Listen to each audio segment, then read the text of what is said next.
거의 다 잊어버리더라도 책을 읽어야 하는 이유. 기억에 남지 않아도 책을 읽는 이유.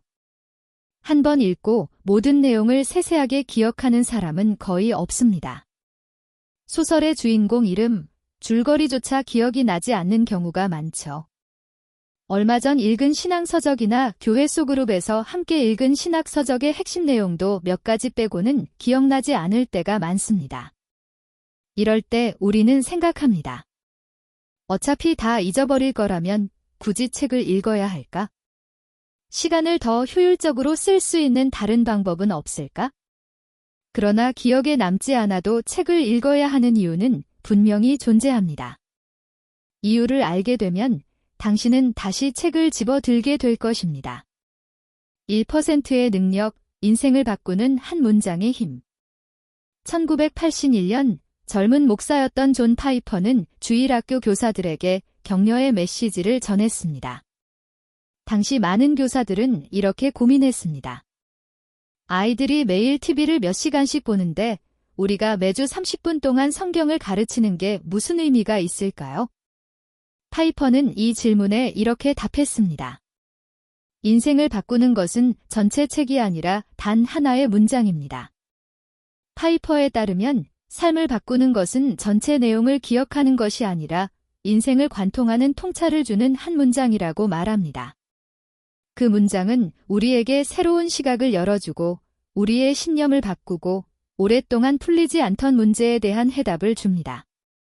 물론 인생을 바꾸는 한 문장을 얻기 위해 99%의 내용을 읽어야 할 때가 많습니다. 그러나 바로 그 1%의 문장이 99%의 노력을 가치 있게 만듭니다. 99%의 능력, 다 잊어버려도 여전히 남아있는 것들. 책을 읽고 나서 대부분의 내용을 잊어버리는 것이 사실입니다. 목사가 설교를 준비하면서 심혈을 기울인 메시지를 교인들이 기억하지 못하면 때로는 실망할 수도 있습니다. 그러나 설교의 목적은 모든 내용을 기억시키는 것이 아닙니다. 마찬가지로 책을 읽고 모든 내용을 기억하는 것이 목표가 아닙니다. 비록 대부분을 잊어버린다 해도 그 과정 자체가 우리의 삶에 영향을 미칩니다. 교회에서 설교를 듣고 나면 기억에 남는 예화나 메시지는 몇 가지 뿐입니다. 그러나 설교 중에 들었던 하나님의 말씀과 진리의 의미는 우리의 마음과 영혼에 스며듭니다. 우리의 마음은 서서히 변화하며 하나님의 말씀을 통해 조금씩 더 거룩한 모습으로 변해갑니다. 독서의 영향력. 독서는 단순히 뇌에 정보를 업로드하는 작업이 아닙니다. 오스틴 카트는 독서를 스마트폰의 카메라 필터에 비유합니다. 구형 휴대폰에는 단순히 사진을 찍는 기능만 있었지만 지금의 스마트폰에는 이미지를 더욱 선명하고 아름답게 보이게 하는 다양한 필터가 있습니다.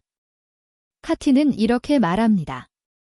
독서의 핵심 목적은 내용을 기억하는 것이 아니라 세상을 보는 렌즈를 다듬는 것입니다.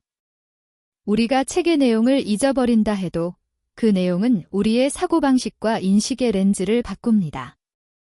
매번 똑같은 경험을 하더라도 독서를 통해 우리는 더 넓고 깊은 관점으로 세상을 보게 됩니다. 한 권의 책을 다 잊어버린 것 같아도 우리의 생각과 인식의 방식은 바뀌어 있습니다. 필터의 확장, 독서는 시야를 넓혀준다. 책을 통해 우리는 자기 자신을 넘어서 더 넓은 세상을 보게 됩니다. C.S. 루이스는 이 개념을 이렇게 설명했습니다. 나의 눈만으로는 충분하지 않다. 내게는 다른 사람의 눈, 즉 저자의 눈이 필요하다. 독서는 다른 사람의 눈을 통해 세상을 바라보는 기회를 제공합니다. 우리가 만날 수 없는 사람의 경험을 체험할 수 있습니다. 우리가 들어보지 못한 생각을 접할 수 있습니다. 우리가 상상할 수 없는 진리를 마주하게 됩니다. C.S. 루이스는 자신의 눈으로만 보는 사람은 감옥에 갇힌 사람과 같다고 말합니다. 책을 읽는 것은 감옥의 문을 여는 일이며 저자의 눈을 통해 더 넓은 세상을 바라보는 일입니다. 읽는 이유, 기억이 아니라 변화.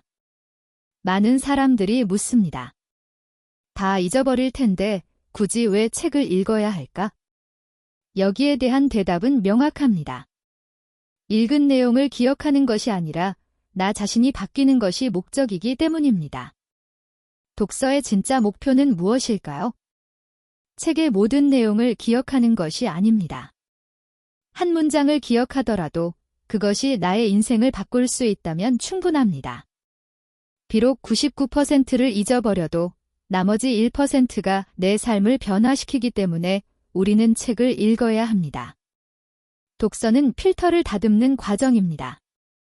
독서는 내가 가진 세계관과 사고방식을 정화하고 새롭게 합니다. 기억에 남지 않는 내용도 내 안에 쌓이고 내가 알지 못하는 방식으로 내 사고와 시야를 확장시킵니다. 결론, 책을 읽어야 하는 이유. 기억에 남는 내용이 적다 하더라도 우리는 여전히 책을 읽어야 합니다. 왜냐하면 독서는 우리 사고방식을 변화시키고 인생의 필터를 다듬는 과정이기 때문입니다.